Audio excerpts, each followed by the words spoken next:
So I prepared 4 fleuries and then 4 Moulin à Vent. So it's a Cru Beaujolais tasting. One of them, we had a lot of subscribers want you to taste and then see what you think. Okay. So that's Don't tell us which one it is. Yeah, Obviously. of course not. And I love Cru Beaujolais. I think it's a great value. The wines surprisingly can age a very long period of time. They drink very well in their youth, don't require any age, but they can age very well. Very good at the dining table. Put a smile on my face often. And I'm different. You are different. Yeah. Very I don't different. like Beaujolais. No, I like it. And I agree with you on the ageability. And I agree that some of the crus, you give them a few years and you could mix them up with Burgundy, except that perhaps they lack a little bit of complexity. But for me, particularly when they're in their youth, they're in your face, they're sweet or sweetish. And I'm talking about different price points. No, at the same kind of price point, I'd rather drink, say, Nebbiolo d'Alba. Well, there we have it. Vive la différence. Exactly. Exactly. But I do like them. I do like them as a blind taster because they're fairly obvious. You know, the Dr. Seuss book, Green Eggs and Ham. Would you drink it on a plane? Would you drink it on a train? Peter says, I don't like Beaujolais. Sam, I am. Yeah, well, Beaujolais, because of Nouveau, people kind of underestimate it. But since you introduced me the Cru Beaujolais, I really love. Yeah, I love them as well. Yeah. It's cheap. It's in $20, and then you get really good quality. So people need to know more about it. So that's also another reason I wanted to put this one together as a video. Gamay grape, though what's tough for the consumer is that when they go looking for the wine, it's not saying on the label, Cru Beaujolais made from Gamay grape. No, it's saying Fleury, Morgon, Moulin, Bruy. So Bruy, Côte de Bruy, and so on and so forth. Absolutely. Though one could always ask their wine merchant, this is what I like to try. But let's take a break for a second. We'll pour the wines and then we'll taste them. Okay. It's a manner in Korea to pour for elderly. Fucking give you a backhand. How elderly your ass. You're older than I am, so. That doesn't make me elderly, pal. Treading on very thin ice, man. You know what? It's my fault. Because he sends me this email which says I got to fill in some frigging questionnaire so that a bunch of 20-somethings in Korea can decide whether I'm okay to talk to because I have the same kind of management style as they do. And I said to him, I'm not prepared to do that. Suffices to say that all I want to tell you is what you already know, is that I'm a grumpy old man. So I set myself up for this elderly thing. It's MBTI, everyone knows it. And I disagree. When I heard that, I said, he's not a grumpy old man. He's a very grumpy old man. All right. Okay, so these are the same producer? No, it's not. 2 of them are same producers, and then 2 are totally different. Okay. And these are all Fleury. Okay. All Fleury, 3 producers. Very big differences in color here. Right? Isn't that a fact? All right. And when I'm tasting like this, I always nose the wines, but I like seeing the color first, nosing them. When you're in a blind tasting and you don't know what the varietals are that you're drinking, one of the things I find very useful is to have a look at extract, meaning the color on the tiers. Right. Because here there's none. Right. Cabernet Sauvignon. Yeah. And to a lesser extent Merlot, Shiraz, they give you color. So if you see a lot of color in there, Aglianico and things like that, but start to suspect Bordeaux varieties, because Pinot Noir doesn't do it, even Sangiovese doesn't do it. Nebbiolo doesn't do it. Nebbiolo absolutely doesn't do it. It rules out at least like half of out. Doesn't rule it out, but it points you in a direction. Nothing rules anything out anymore. Oh, fuck. Oh, I thought I felt something. Oh, fuck. Oh, I thought I felt something. Oh, fuck. That was a pretty good bump. Yeah. You guys get out here? Yeah, we've been tasting wine. It's a pretty good bump, huh? Yeah. Yeah. It was, hello, wake up. And I thought it was Patrick farted. No, I did. So these are all around $25 to $30 range, except one of them was $40. Okay. Yeah. When I have a flight of wines, I'm looking at color as one of the characteristics that determines the order that I taste the wines. You could taste these wines in any order, though I went from lighter colored wines to darker colored wines. So yeah, I do too. Tasting order was wine number 2, then wine number 4, wine number 3, and then wine number 1. I will start off with wine number 1. Very pale cherry strawberry, some legs but no extract. On the nose, quiet entry, again some strawberry, gentle. Palate, I found the entry tightish, quite tannic, a bit ungenerous, given that I'm looking for that exuberant. I admit it's not Beaujolais Nouveau, but I'm looking for that exuberant Gamay fruit. High acid, and then a hint of bitterness, a bit short. I scored it 84, which means it's a good wine. It's just not a very good one. Okay.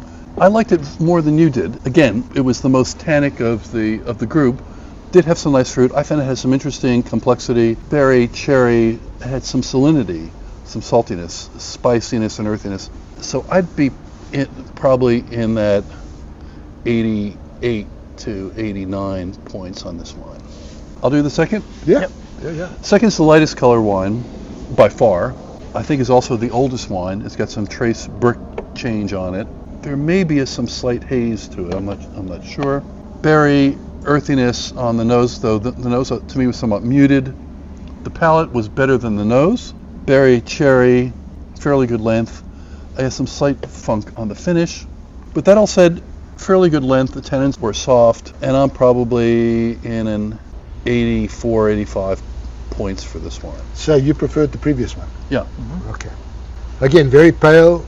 Also pale cherry, more complex I found than the previous one, and cleaner and more assertive. Until I got to the palate, there's something weird on the palate. It's a mustiness, a sort of mushroomy character. Mushroomy. But then the entry I found full, more push in the middle, although then it tapered off and the fruit was a bit subdued. I preferred it very slightly to the first one. I scored it 85. 85. Third one, darker, a very dark strawberry color. Graduations of color in there, so it's quite a complex looking wine, not showing very much age at all. On the nose, it was very bready to me, not much else, and medicinal too. Interesting enough, on the palate it was a lot better. The bready character that I found on the nose, I always thought to myself, but I always taste everything, and the palate was bready, but very slightly bready. And in the end, I didn't give it a score because it's a flawed wine. Right. However, it's not bad at all. Oh, not bad at all. I liked it. I thought it was rich and long. I'm more tolerant of Brett than you are, and so giving that a 91. Yeah, I didn't score it. And the last wine, it was light to medium red in color. There was clearing at the rim. There's some slight green notes. It had berry. It had spice. Again, like some of the other wines I liked, I thought the palate was better than the nose. It had a good amount of substance to it, though it was tight. The tannins were firmish. I'm probably in that 87, 88 points for it. For me, this was clearly the best. Clear and beautiful to look at. Dark strawberry color. On the nose, it had some of that slight sweetness that I associate with Gamay. A little hint of candy apple without that overt carbonic character. A wine that said to me, oh, I know you, Or I said, I know you. So, okay, entry, balanced. It'll take a few years of bottle age. It'll do that well, but complex. I thought this was very well done. This was clearly my favorite wine, and this one was 90 for me. What? 90? You're the bread master, so can we talk about bread? Brettanomyces is a spoilage yeast. The alembic beers of Belgium are fermented specifically with Brettanomyces. For those kind of beers, it's a must. When you get that in wine, it's spoilage. Some people like it. It quote-unquote adds complexity. And I know one or two winemakers who actually want their wine to get some Brett. To me, these guys are off the wall.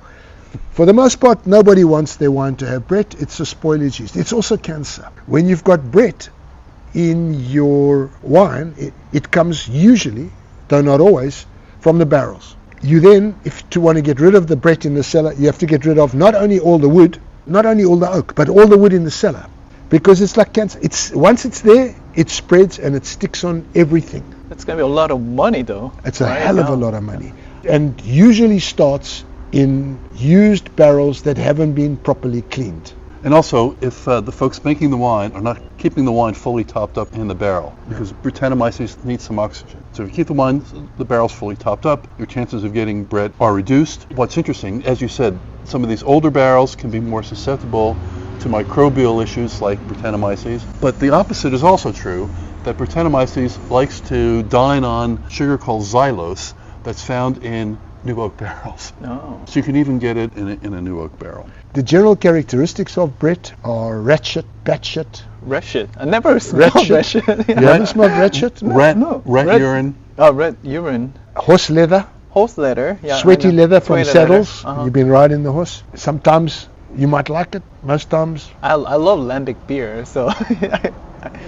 My sons are very much into craft beers Sour and Belgian beer, ales and Belgian style ales. And so they're experts now at picking out Brettanomyces because I taught them about Brettanomyces. And I'm fine with it in the beer. I pick it up easily and I'm fine with it in the beer. But in the wine, for me, it's absolutely spoilage. I will not accept it at all.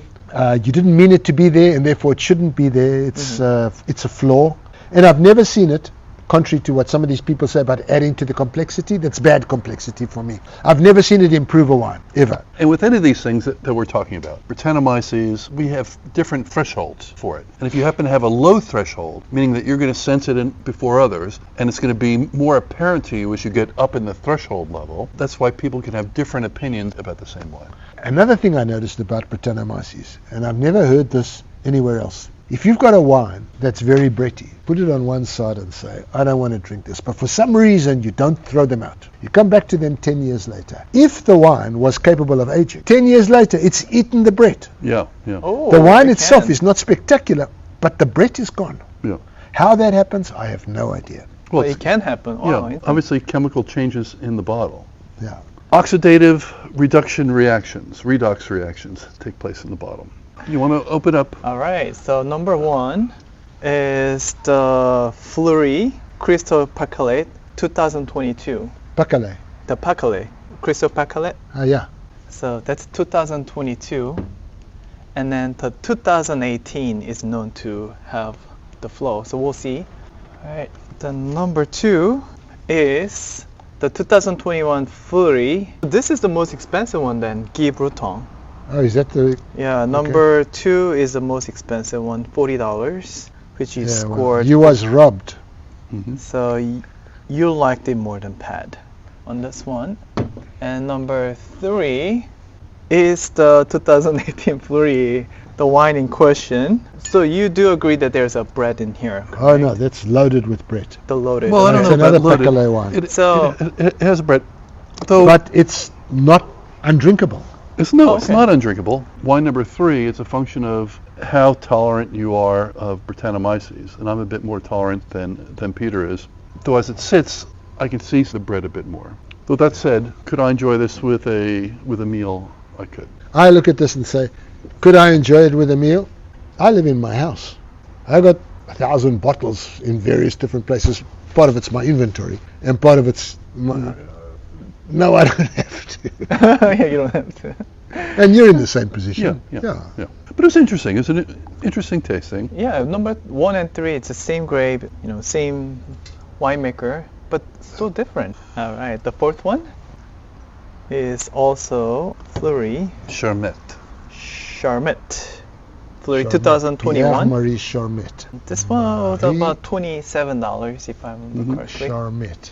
Yeah, and again, on this wine, the reason I marked it down were the slightly green notes on it. And again, I'm more sensitive to green perhaps than Peter is. He's more sensitive to Brett than I am. You're right. I'm less sensitive to green than you. How did you score it on the last one? I scored this one 90. This was clearly for me the best wine. And for me it wasn't because of the green note. I gave it 87. 87? Though again, pleasant, except for the slight green notes. So that caused me to trim a few points from it. There's probably a reason why you got green. I didn't pick up the green. And there's a reason why I liked it. Mm-hmm. That 21 vintage is a high acid cooler vintage. Mm-hmm. And I find that made the fruit bright. Right, and fresh. Yeah. I haven't made a serious study of the cuvées, Fleury, Moulin à Vent, right? Mm-hmm. But in my experience, Fleury is lighter. Yes, mine as well. And Moulin à Vent tends to be A bit more muscular. much more robust Mhm. than Fleury. That doesn't make it better or worse. Just different. It's just different. Yeah.